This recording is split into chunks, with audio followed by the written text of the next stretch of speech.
Hello everyone. तो last part में हम लोग देख चुके हैं कि आलिस को एकदम शॉकिंग न्यूज़ मिलती है कि वो तो अर्ली प्रेगनेंसी में है। और यही बातें बाहर खड़ा पिनियो भी सुन लेता है और वो शॉक में चला जाता है। वो उससे प्यार करता था लेकिन उसका बॉयफ्रेंड तो कोई और है। डॉक्टर ने वार्न किया था आलिस को कि वो अपना बहुत ख्याल रखे वरना उसकी हालत बिगड़ सकती है। डॉक्टर के जाने के बाद लिन आलिस से क्वेश्चन करने लगती है कि तुमने मुझसे भी ये सब छुपाया, कौन है तुम्हारा सीक्रेट बॉयफ्रेंड। लेकिन आलिस बहुत अपसेट थी। वो कहती है कि मेरे लिए वो लड़का मर चुका और अब मैं खुद ही अपने बच्चे को जन्म दूंगी और उसे पालूंगी अकेले ही। पिनियो ये सारा कुछ सुनकर हर्ट तो बहुत हुआ था लेकिन फिर भी वो खुद को संभालता है और वादा करता है कि वो आलिस की सारा समय केयर करेगा और उसके साथ रहेगा क्योंकि डॉक्टर ने कहा था उसे किसी केयर गिवर की ज़रूरत है। वो आलिस को कहता है कि वो उसके साथ उसी के घर पर शिफ्ट हो जाए ताकि वो अच्छे से उसका ख्याल रख सके। पिनियो बहुत स्वीट था। कोई इतना स्वीट कैसे हो सकता है।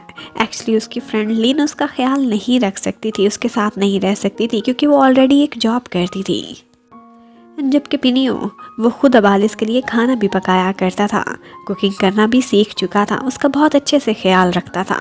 लिन समझ सकती थी कि ये सब पिनियो के लिए कितना डिफ़िकल्ट है लेकिन प्यार कुर्बानी मांगता है और वो पिनियो देने को तैयार था। आलिस अभी तक शॉक में थी और उसे ये सब अच्छा नहीं लग रहा था जो पिनियो उसके लिए इतना कुछ कर रहा था।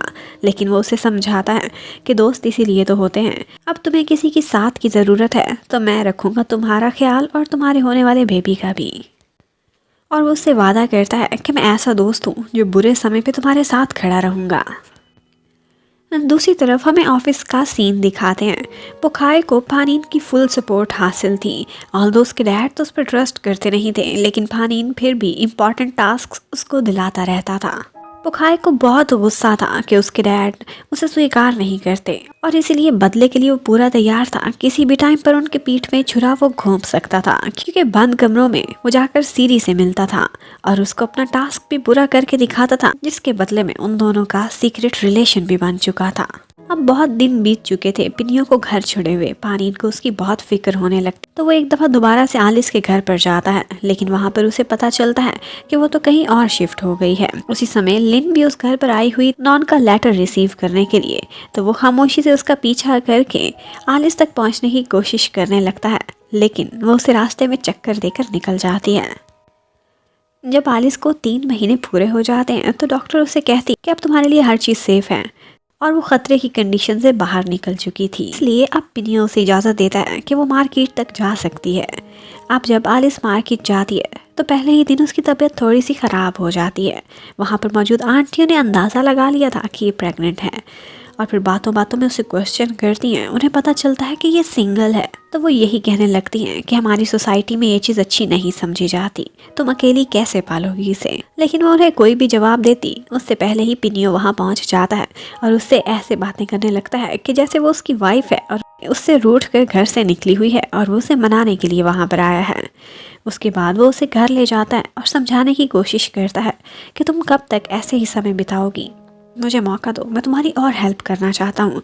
मेरे लिए इससे बड़ी गुड लक कोई नहीं होगी कि तुम्हारे बच्चे को मेरा नाम मिले एज अ फादर। वो उससे रिक्वेस्ट करता है कि कल को बच्चे को बहुत तकलीफ़ें सहना पड़ेगी, बहुत लोगों को जवाब देना पड़ेगा, उसके फादर नेम में क्या लिखवाओगी तुम। इसलिए मैं चाहता हूँ कि तुम मेरे साथ मैरिज रजिस्टर करा लो, इस तरह से तुम्हें दुनिया के सवालों का जवाब नहीं देना पड़ेगा। और वो उसे ये भी यकीन दिलाता है कि ये सिर्फ और सिर्फ एक पेपर मैरिज होगी। अब थोड़े दिनों बाद फानीन ने एक दफ़ा पिनियो को एक जगह पर देख लिया था। वो उसका पीछा करने लगता है और उसी समय घर के करीब एक पेड़ से कच्चे आम तोड़ते हुए जब वापस आ रही होती है आलिस तो उसका सर चकराता है। वो बेहोश होकर पानी में ही डूबने लग जाती है। उसी समय वो दोनों बॉयज़ वहाँ पहुँच जाते हैं और दोनों भाई मिलकर उसकी जान बचाते हैं। पिनियो बहुत परेशान हो रहा था आलिस के बेबी के लिए लेकिन फानीन के लिए ये बहुत शॉकिंग था। उसे पहली दफ़ा पता चला था कि आलिस प्रेग्नेंट है और जो सारा कुछ वो देख रहा था उससे ऐसे ही लग रहा था कि जैसे पिनियो इसके लिए परेशान हो रहा है वही इस बच्चे का डैडी है। आलिस होश में आकर बताती है कि आज पहली दफ़ा उसके बेबी ने मूव किया है। पिनियो बहुत खुश होता है लेकिन जब आलिस वहाँ फानीन को देखती है तो उसकी तो हवाएं ही उड़ जाती हैं। उसका बहुत मूड ख़राब हो गया था।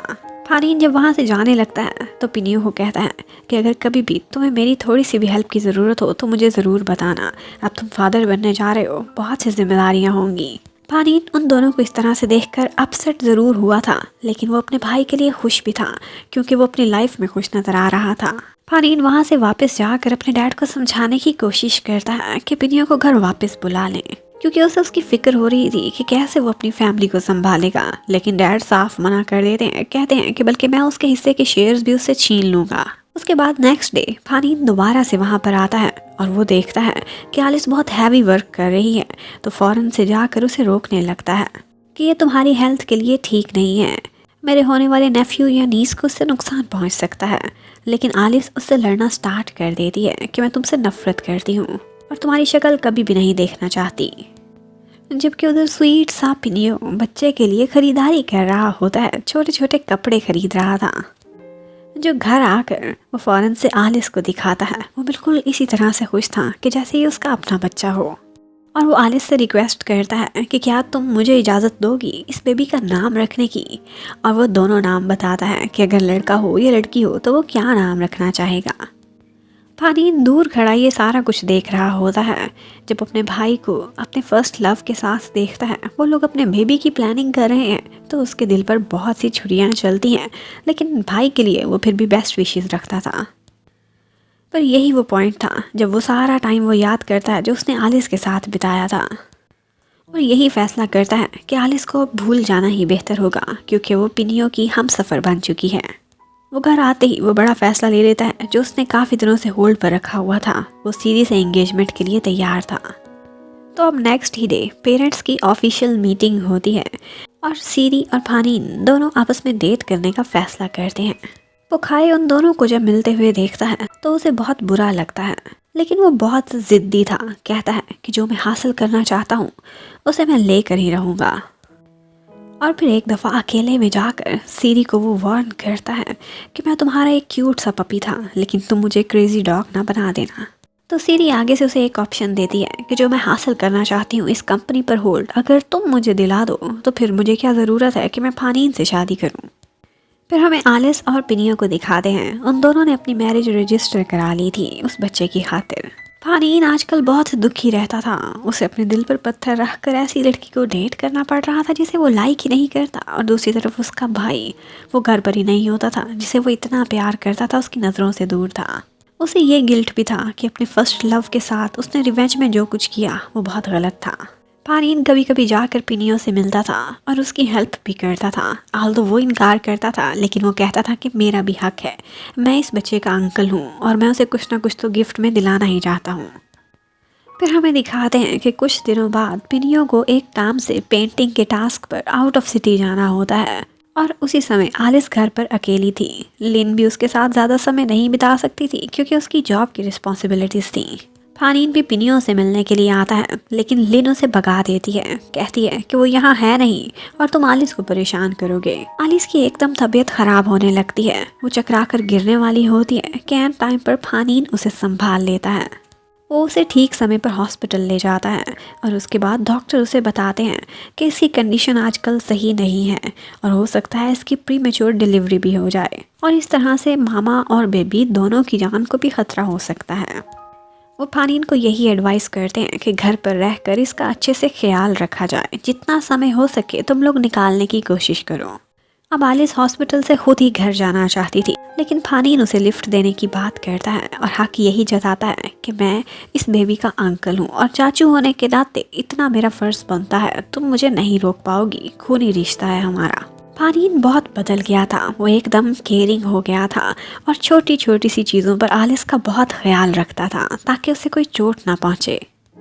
आलिस तो उसे वहाँ से भेजना चाहती थी, लेकिन फारीन हक जताने लगता है और वो उसे रोक भी नहीं पाती। पिनियो वहाँ नहीं था। वो कहता है कि मेरी ड्यूटी है कि मैं अपने नेफ्यू या नीस का ख्याल रखूँ, और फिर वो उसके लिए खाना भी बनाता है, एक हेल्दी सी डाइट लेकर आता है। आलिस बहुत बुरा मनाती है कि तुम मेरे लिए ये ना करो, लेकिन वो कहता है कि तुम्हारे लिए नहीं, मेरे नेफ्यू के लिए सारा कुछ हो रहा है। जब फानीन उधर था तो उसके ऑफिस में सिरी और पोखाई की मुलाकात होती है। वो उसे कह रहा था कि मैं निरापाई कंपनी तुम्हें गिफ्ट में देने वाला हूँ। उनकी ये बातें वहाँ पर एक कोलीग सुन लेती है। अब सिरी ने पोखाई को टास्क दिया था कि इसे खरीदो या रास्ते से हटा दो। अब पोखाई सबसे पहले जाता है और उसे हर तरह से लालच देने की कोशिश करता है, लेकिन वो लड़की बिकने वाली नहीं लग रही थी। तो सिरी यही कहती है कि हमारी सारी मेहनत पर पानी फिरे उससे पहले ही इस लड़की को मार डालो। जबकि उधर आलिस को दिखाते हैं, वो पुराने समय याद करती है।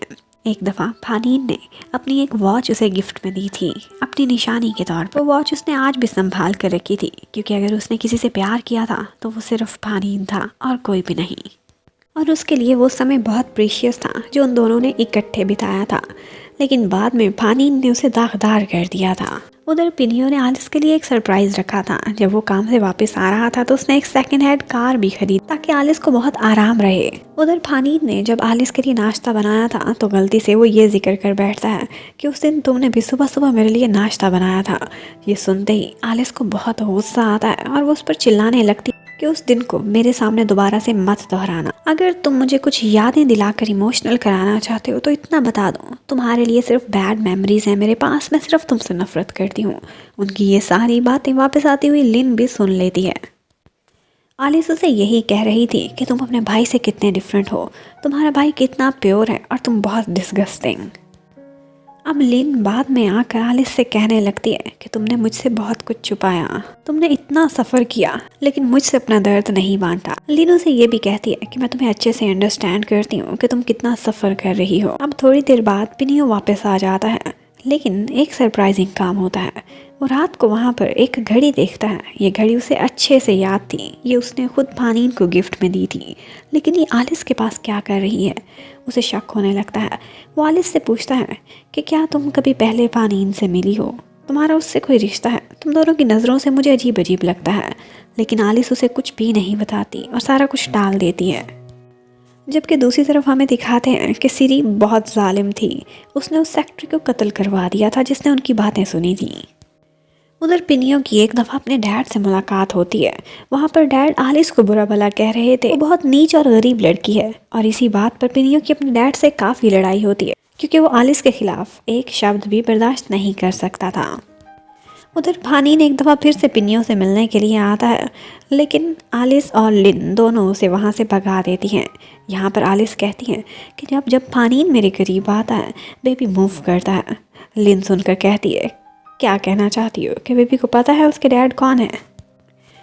और उनकी यही सारी बातें ऊपर से आया पिनियो सुन लेता है। अब पिनियो क्या रिस्पॉन्स देगा ये देखने के लिए stay connected. Thank you for watching, bye bye.